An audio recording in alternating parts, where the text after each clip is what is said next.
மாறக்கூடாதா தாத்தா சொல்லியிருக்கிறார். காரணம் செல்கின்ற வழியில தடாகம் ஒன்று இருக்கிறது. அந்த தடாகத்தில் 3 ஜலமல்லி 2 விட்டு ஒரு சாப்பிட சொல்லிட்டு இருக்கா. அப்படிதான் சாப்பிடுறது சொல்லிட்டு போறக்கே பாருங்க. அந்த கனகத்தில் ஒரு தடாகம் இருந்தது. அந்த தடாகத்துல ஜலம் கரைந்து குறைந்து ஓடிட்டு இருக்கச்சு குழந்தை என்ன பண்ண தெரியுமா? அப்படியே அவன் காலை தூக்கி வச்சுட்டு அவன் கையால அதே வாயால அவன் கையால அவன் வாயால வாய் போட்டு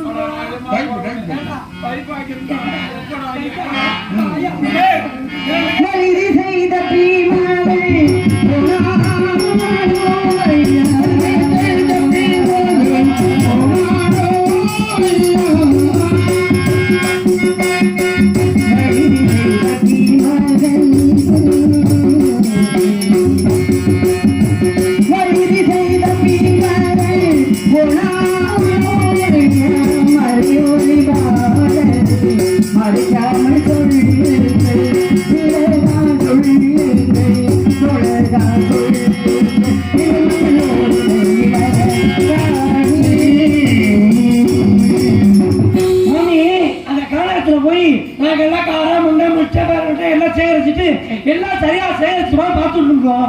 ஆனா பாருங்க, உங்க பையன் ஒண்ணு மறந்துட்டா. என்ன மறந்தானா? எங்கேயாவது கேள்விப்பட்டிருக்கீங்களா? ஒரு குழந்தை தாயை மறந்தாங்க சரித்திரம் இருக்கா? என்ன வார்த்தையப்பா பேசுறீங்க? தாய்க்கு தலைமகன், தகப்பனுக்கு இளைய மகன், நல்லவனோ கெட்டவனோ இந்த ஜென்மத்தில் என் வழிக்கு பிறந்து விட்டான். அதை தானப்பா சொல்வார்கள். அம்மா, கானகத்திலே திருப்பி கிடைக்கவில்லை அண்ணா என்று தெரிவித்தான். நாங்கள் என்ன சொல்லணும் தெரியுமா?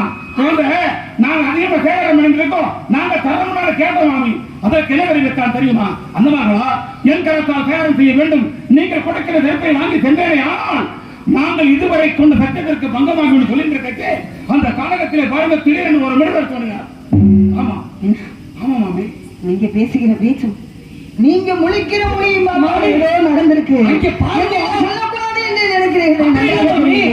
நன்றாக தெரியுது. நடந்ததில்லை சொல்லு, நடந்ததில்லை சொல்லுங்க.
மாமி, உங்க குழந்தை தெருப்பு கொஞ்சம் வரட்டான்.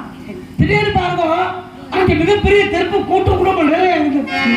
அண்ணா சற்றியெல்லாம் இருந்தோம், நம்ம தெருப்பு பெய்துட்டு வரவிட்டு உங்க குழந்தை போனா பாருங்க.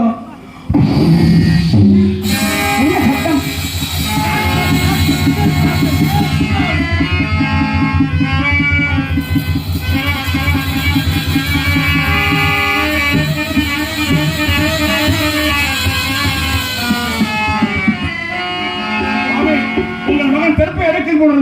காவல்களை திறந்து விட்டால் நான் நம்ப மாட்டேன். என் குழந்தை எப்பேற்பட்ட குழந்தையப்பா. நாமம் தீட்டாது.